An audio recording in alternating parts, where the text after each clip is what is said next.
Hey everybody, and welcome back to Forced Fandom, the show where one person tries to force another to like the things that they love.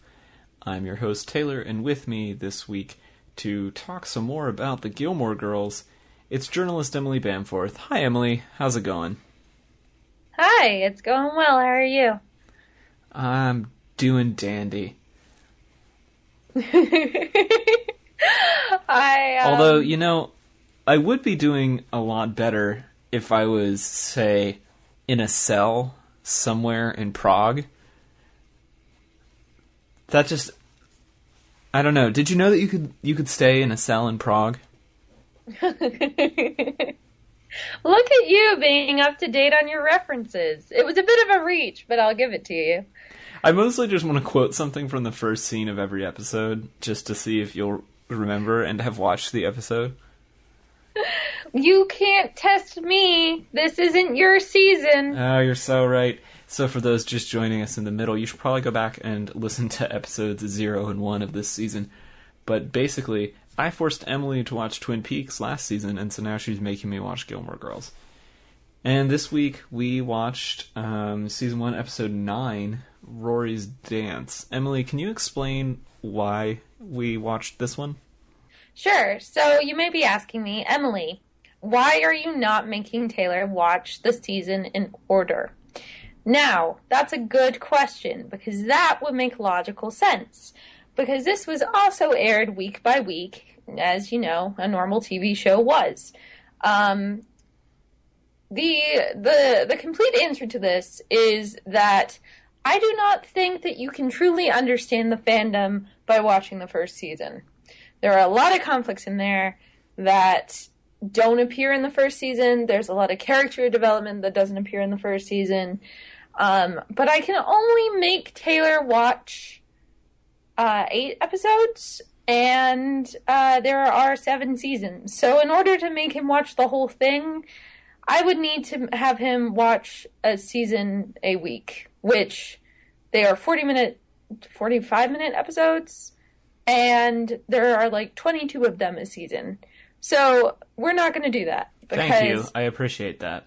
I'm not the worst. Also, Taylor has a job and another podcast to deal with. Too true.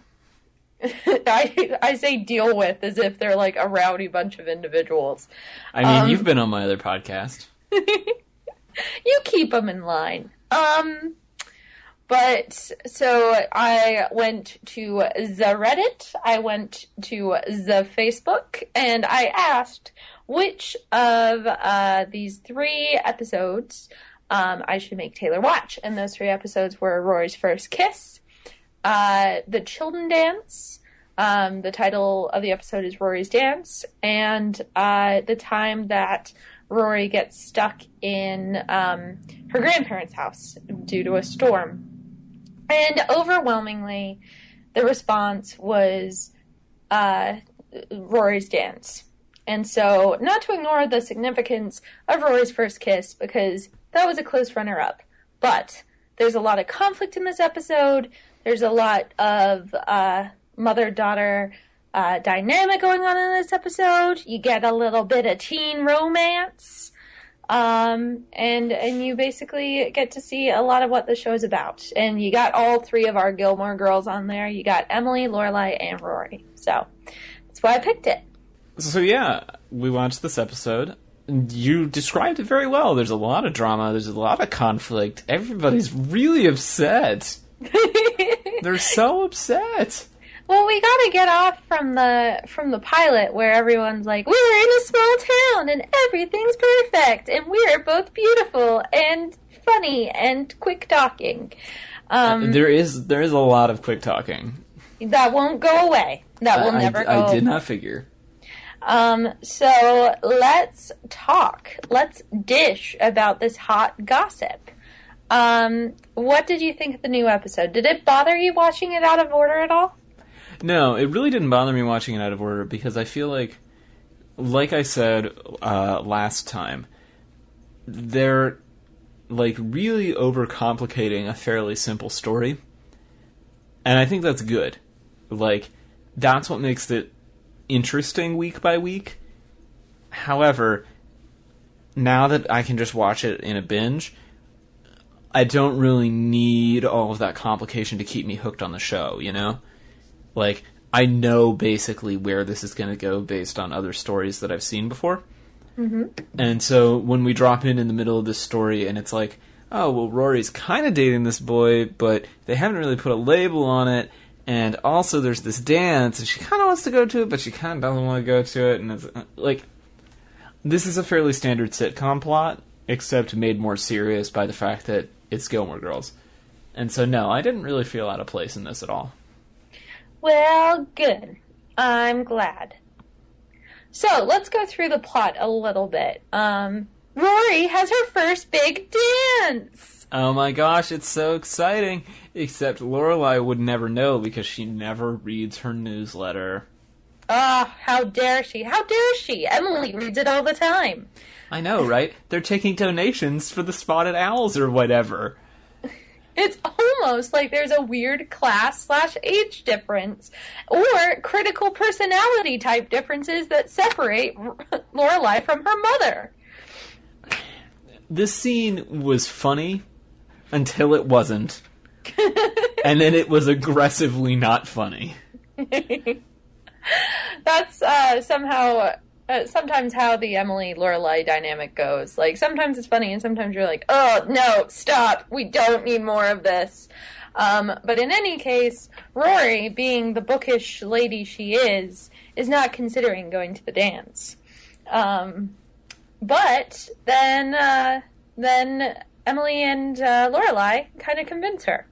So... Yes, by telling her that she'll be able to stand in the corner and they'll play Tom Waits and then some beautiful boy will come over and dance with her, which was probably the funniest line in this whole episode because I just imagined a bunch of prep school kids trying to dance to Tom Waits music. We'll put a link in the description to what Tom Waits sounds like in case you're unfamiliar. I forgot that reference, and it's perfect for you. There's a little reference for you, and I feel like their pop culture references are really, really broad. Like they cover a lot of stuff. Yeah, so like everybody will go, ha ha! I know what that thing is. So Rory has a beautiful boy in her life, the bad boy. The man from Chicago, where it is windy, and Oprah. Dean. Yes, Dean. That boy who hangs out in our trees. This fits perfectly into my headcanon that Dean is just like the creepiest stalker of all time. Dean is a little Edward Cullen, I'm not gonna lie. Yeah, you think? He's hanging out in trees, he's watching her read. But the mystery is not he's a vampire. The mystery is this how everyone acts in Chicago? We're not sure. They just picked a metropolitan area. So she's gonna ask Dean, her boo thing, to this dance, but she's super nervous about it. How do you feel about Rory and Dean and their interaction when Rory is trying desperately to ask Dean to a dance? This feels like middle school / early high school. Mm-hmm. I think the dialogue in this scene was written so well to capture like that time in life. Mm-hmm. I have a lot of notes from this scene of like, I love stalking things. Referring to Rory helping him stock food at the grocery store. And she says, yeah, do you want to come to this thing at my school? You know, it's this sort of thing where people get dressed up and they play music and you dance. These are the sorts of things that young people say to one another because they feel awkward. And I think it was really well written. No, I completely agree. Rory tends to be very verbose. Like, she just talks a lot, which she gets from her mother. But at the time when I watched this, I was like, I would say the exact same thing! But I did not have a Dean, because Deans do not exist in real life. Anyway, so, going back to a little teenage angst for you. But Dean does say he'll go to the dance with her because it's important to her. Because Aww. Dean only lives for Rory. Bumbling, Zooey Deschanel-esque Rory. So yeah, the point being... being, they're going to go to the dance together, and he has to wear a jacket, but he can get away with not wearing a tie.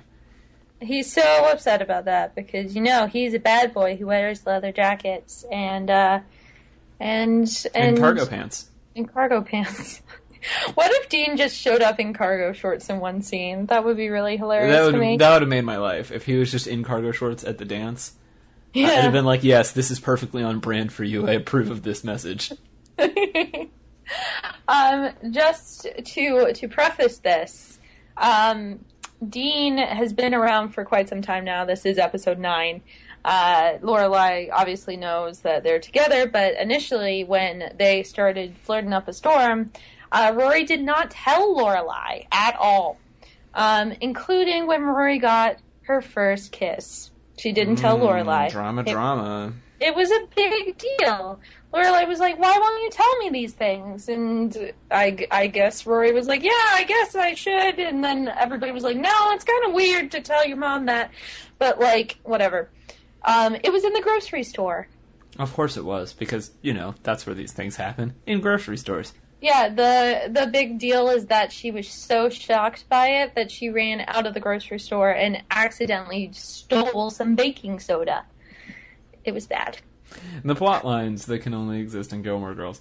So I want to move on to the next scene, because this is, in my opinion, the most distressing thing that has happened in Gilmore Girls. Okay. So, Lorelai is making a dress for Rory to wear to the dance. She's very handy. Yes, the mannequin falls over on top of her and she hurts her back. Now, this is already a weird plot point. Why does this distress you? This doesn't distress me, it's just strange. What happens next is genuinely distressing. The only scene she is in this whole episode, Suki comes over, delivers some tacos and burritos, and then opens up her purse full of prescription pain medication and starts handing it out to Lorelai like it's candy. Suki hurts herself a lot. That doesn't change this. It's a bit. You're not getting the bit. I'm getting the bit. The point is that she's just handing out muscle relaxants, and she doesn't even have the cap screwed on with the protective child locks. They just set it on the table. I mean, Rory could get into those. Rory's 16. She could get into pretty much anything. This is true, but these are, dangerous pills.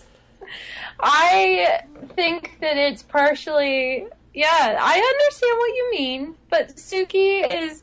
While she is a very talented chef, this is just contributing to the fact that she's kind of a mess. But she's adorable, and we love her, and she's there for her, even if she is handing out muscle relaxants. Once again, in my headcanon, Suki is now basically only surviving her life as an accident-prone chef through her addiction to prescription pain meds. You have a very sinister view of Suki. She's like the most innocent character in this entire series. Hey, you can't argue with my headcanon.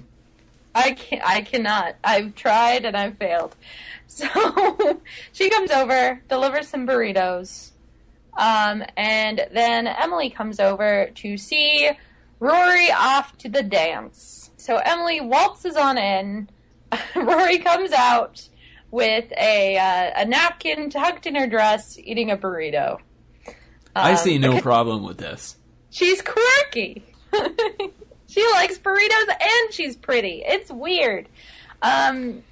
So she, and then there's the most uncomfortable bit of this episode for me is when Dean is honking and Emily will not let Rory go out to Dean. Oh, that's not the most uncomfortable moment for me. I thought that was hilarious. I loved the line, "It's not a drive-through. You're not fried chicken. He will come to the door and knock." I thought this scene was hilarious because it's so deadpan. And how do you feel about Emily more and more as you see her? I mean, they do a lot to humanize her in this episode, which is nice. She definitely means well. And they do all of this humanizing specifically to build up to the climax of the episode, which we can talk about here in a minute. Yeah. But, for 2/3 of this episode, I felt like I was starting to like her again. And then... things happened. But Kelly Bishop is amazing. Oh, in she's any great. Case. All three of them, acted their faces off in the last 10 minutes of this episode, and I was really, really impressed with all of them. It's one of the episodes where, one of the first episodes that you can tell that they are actually all decent actors. Mm-hmm. Yeah, because the script carries a lot of the weight in the pilot because they just talk so much. Yeah. But in this episode, they get some time to breathe, and you can really kind of feel what they're saying. It's a they good get performance. Some feelings. They actually get some very, very tough feelings they have to deal with. So let's keep going and get to those feelings, because that's the heart of Stars Hollow. So Rory goes to dance, and Emily is at home taking care of Lorelai. Well, and let's not downplay all the drama at the dance, because all the rich kids are either jealous of Rory, or want to sleep with Rory, or want to spread rumors about Rory, or all of the above. I forgot that this is your first encounter with Paris and Louise and crap, I forget her other person's name. Other ditzy girl? Other ditzy girl. And Tristan. Let's not forget about Tristan. Chad Michael Murray in his prime! Bet you didn't think you'd see him. I mean, I didn't think I'd see him, but as soon as I saw him, I was like, yeah, okay, it makes sense that he's in this. Yeah, it was very much the pinnacle of Chad Michael Murray.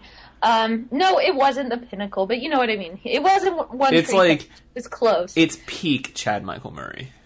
Yeah, so that is Tristan. Tristan is madly in love with Rory, but can only express it by being a total douche canoe. Yes. Yes. Good job. And Paris is super jealous. Oh, so jealous. See, this is the part in every show about high school that'll simultaneously so true and so fake that I never really know how I feel about it. What do you mean? On the one hand, high school is really like this. There are really people who don't know how to express their emotions towards each other, and instead they just do terrible things to one another. That's real. Been there. But they always exaggerate it, for dramatic effect, and so you end up with these scenes like you have at this dance where people try to get into fights, and then people accuse someone of telling rumors to the whole school, but in doing that, they yell the rumor to the entire school. There are a lot of tropes. Yeah, this is a very tropey scene. Yeah, including Dean's... Oh my god, Dean, in this scene. He's so sweet, and yes, doesn't he... Maybe I'm remembering this wrong. This is where he yells at Tristan, because I'd kill you, right? Yes. Yes. Okay. Literally, the most out-of-character thing for Dean. Dean is, played up as, this very sweet guy who's, a little rough around the edges, and then all of a sudden, because I'd kill you, man! And everyone's like, oh, Dean's actually a psychopath! Once again, this totally fits my headcanon. I think you just read him wrong. I do not think, as a 16-year-old girl watching this, I read him wrong at all! That's not something that happened. But yeah, this is all secondary to the actual point of the episode. So, Rory and Dean leave the dance. And like the teens that they are, go to Miss Patty's. Well, hold on. You're missing a whole important conversation here. They have to have the romantic moment where they're under the gazebo, and then she explains that she thinks of him as her boyfriend in the most general sense of the word, but not in the most specific sense of the word, and then they have to have this whole conversation of, well, which boyfriend am I, and all of this stuff, and I was like, man, this scene could actually have been snappier. Yeah, that's true, except... Are those conversations ever really snappy? Let's be honest. No, they're not. Be real. But I think to be more in character of Rory, she could have spoken a lot more than she did. Yeah. Though it is Rory as a romantic... Rory's romantic side is so different than her academic side. She, does not know what to do. And so it makes sense for her, at least in my mind, to not act like herself. You know what I mean? If she had approached it with I agree. I just think they could have towed that balance a little bit more, because then in the next scene, she's so different. Yeah. Like, it's so cutesy romantic, and like, oh yes, I've been carrying around this book of poetry. Let's read it together in the dance studio. Also, who does that? I mean, characters on a teenage soap opera? That's true. That's valid. I'm like, I have never once heard of this happening. No.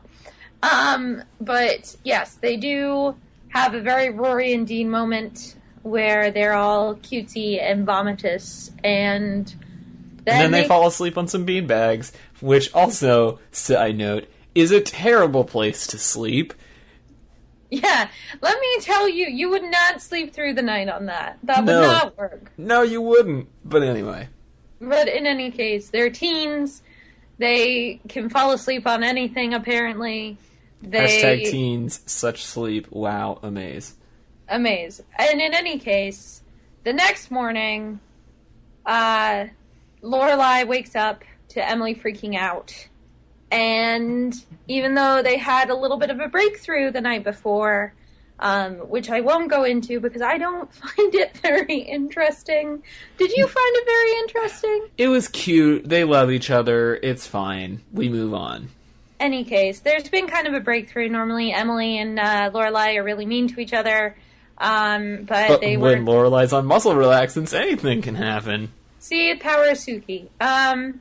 But, which I always have to resist calling her Suki after watching True Blood, but that's not the point. I guess it is technically Suki. It's just so much harder to say. But anyway, let's move on. Let's move on. So she wakes up, and Rory is not home. This is not characteristic for her darling baby angel daughter. But Emily starts having flashbacks. Yes, commence big fight.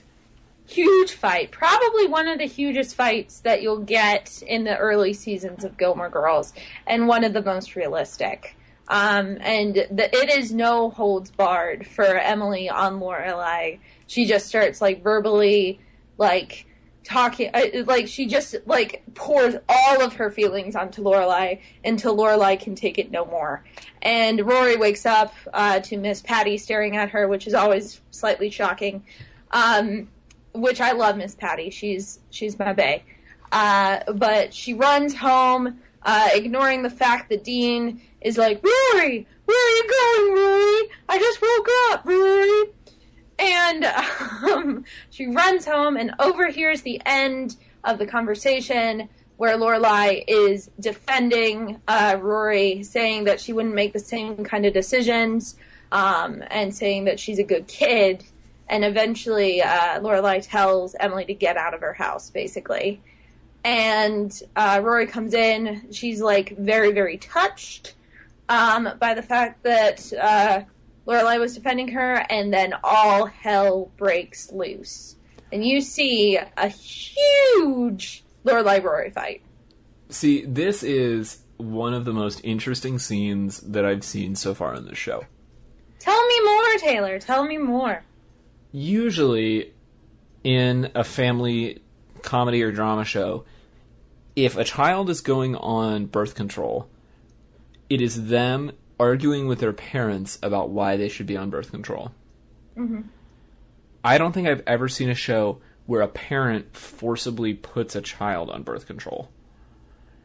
I mean, we don't know that that's actually the outcome because it's kind of left with a cliffhanger. They never, I'm not going to have you watch it, they never address it again, basically. Right. There's no big, it's not a multi-episode plot line. No, it's not like the next episode you see Rory going to somewhere to get the doctor birth to get the control. pill. Yeah. Yeah, and you contrast this with that 70s show, which I'm rewatching right now, and aired at basically the same time that this did. Mm-hmm. And there's an episode where Donna goes on the pill, and her dad finds out and completely freaks out. Right. And it involves this long conversation between all of the parents on the show about the fact that all of their kids are, in need of birth control at this stage in their life. This isn't like that. This is so diametrically opposed to that. And so it made this argument feel all the more intense, along with the fact that these two are, like I said, just like acting their faces off in this scene. Mm-hmm. You really see, especially Lauren Graham, when she starts talking about you will not make the same mistakes I did, like, it breaks your heart a little bit. Like, it really does, because most of the time, she is so secure in her choices and the consequences that came from those choices. And she loves Rory so much, and she's done so well for herself. And you forget sometimes that she did go through a lot. And you really see that here, I think. Yeah, you really feel a lot of the weight in this scene. Mm-hmm. And you see Rory kind of reject that weight, kind of buck it. Like, Lorelai's putting a lot of pressure on Rory to be the opposite of what she was in high school. And you see Rory kind of just go, wait a second, I'm not going to make those mistakes, and I thought you trusted me. Like, I thought this was different. Yeah, all in all, this was a really impressive scene that makes up for a lot of the challenges that I had with this episode. Because there were a lot of moments in this episode that felt really tropey and really, it's what I expected Gilmore Girls to be. Of, like, teen drama and dating issues. But then everybody wakes up the next morning and has to deal with the real problems. And that really impressed me. Yeah, and I think that this really exemplifies the show. At its core, that's what this is about. Like, even though they live in this tiny little town where nothing bad ever happens, or, like... This is a common theme on this podcast. TV shows about small towns where nothing happens. Yeah, except Rory's not dead in a ditch. Yet. Who killed Rory Gilmore? If Kyle MacLachlan could come on this show, that would be rad. But in any case, I'm glad that you enjoyed that embed. It's definitely, it's even, there are more conflicts, and it only gets more real, which I hate to say because it makes it sound like the real world. But, like, you know what I mean? Like, it's taking Rory out of this idyllic childhood that she had, that Lorelai struggled so hard to create. And she has to start growing up and facing real problems. And that very much, stresses the relationship with her mother. And I don't know if you're going to go on and watch the next episode after this. I'm not going to have you watch it. But this doesn't go away. This isn't like something that just you hit the end of the episode and then they briefly reference it at the beginning of the next one. When Rory and Lorelai have a fight, and when Emily and Lorelai have a fight, and for that matter, when Emily and Rory have a conflict, it's real, and you see the consequences for that. And I would recommend that you watch that episode, but I'm not going to make you. So what are we watching next? Oh, so there are a lot of options for this one. I'm thinking on focusing on Luke a little bit next. So we're going to jump ahead past Dean? No, Dean's still around when Luke is always there. Luke, the diner guy. Oh, Luke, the diner guy. Okay. I'm not just cutting you through Rory's boyfriends, my friend. I'm gonna give everybody else a little bit more dimension, but we're gonna figure it out. I'll probably come up with 3 episodes the same way. I got a few suggestions of other episodes, one in season 3. Another couple. We're definitely going to do another dance episode. There's another dance episode, but it is similarly, crap always goes down at dances. But I will probably come up with 3 episodes and have people give me feedback on that. And then we will figure out where in Rory and Lorelai's life you jump to next. And hopefully you won't feel like Suki is a drug dealer anymore. I hope not, because that was really distressing.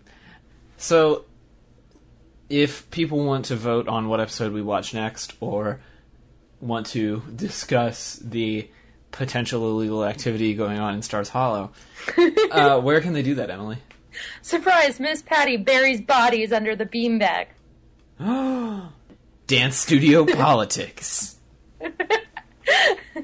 Play House of Cards theme. Just play it. They can follow me at Emily M. Bamforth on Twitter, and we'll chat there. And you can follow me on Twitter at TC Olmstead, and if you like hearing the sound of my voice inside of your ear pods... Ugh! Everything about that sentence was gross. Welcome to the new future we live in. Thanks, Johnny Ive. He says wearing wired headphones. Also, me using, like, terribly outdated, tangled headphones. Hashtag courage. You're so... Anyway, that's a topic for another podcast. And if you would like to hear us talk about such things, you can find that over on Dudes Brunch, which is our other podcast. Thank you guys so much, and I guess where the community and Emily lead, I will watch more Gilmore Girls. I really think that's going to be my presidential slogan.